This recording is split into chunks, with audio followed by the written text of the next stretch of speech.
protein is in my sample of protein? There's no need to fear. Lab Man is here.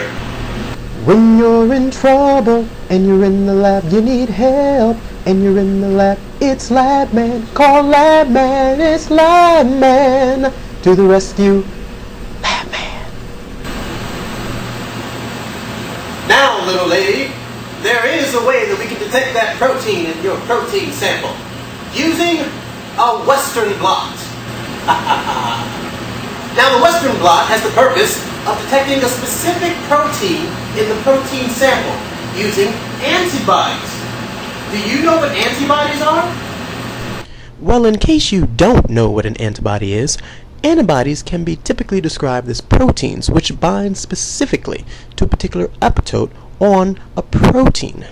Now, an epitope can be described as a sequence of amino acids, and because your protein has many different amino acids, it has many different epitopes, and thus in theory a protein can actually have many different antibodies against it. Now, in the case of Western Blot, what you're doing is you're separating a complex mixture of proteins electrophoretically and then transferring it to a membrane.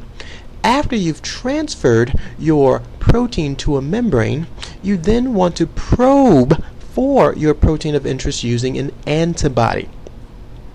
Now, remember, this is a complex mixture of proteins, and so, in theory, because you have an antibody specific to a particular epitope on your protein, it will only bind to your protein of interest and no other protein in that mixture.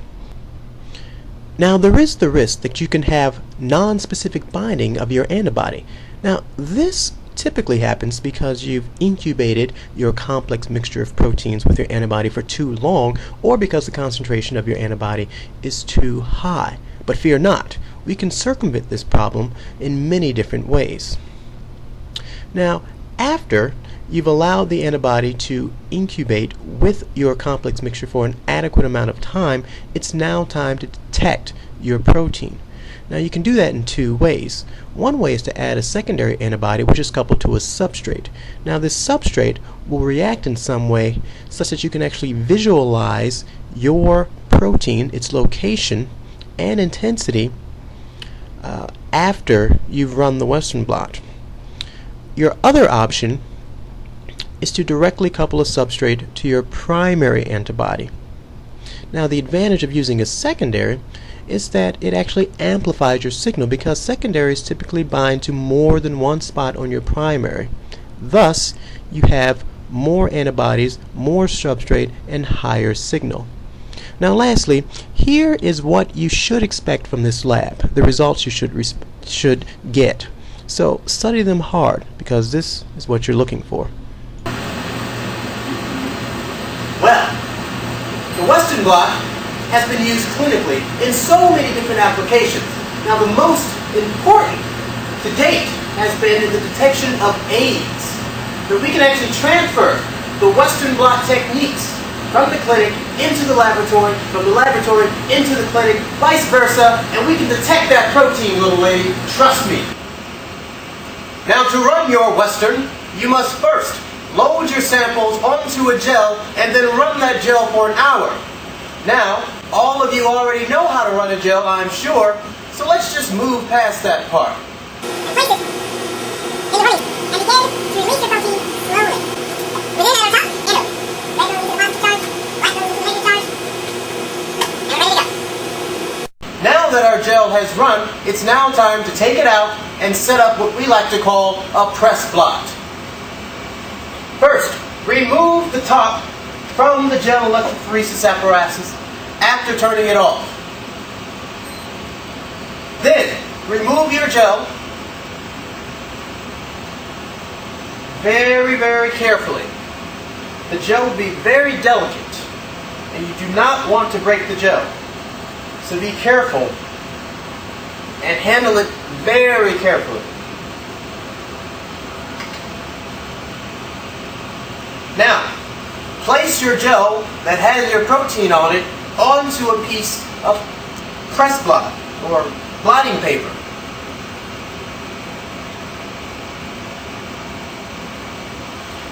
After it's on top of the blotting paper, you then want to add your nitrocellulose membrane. Now this is the membrane that your proteins will be transferred to after this procedure.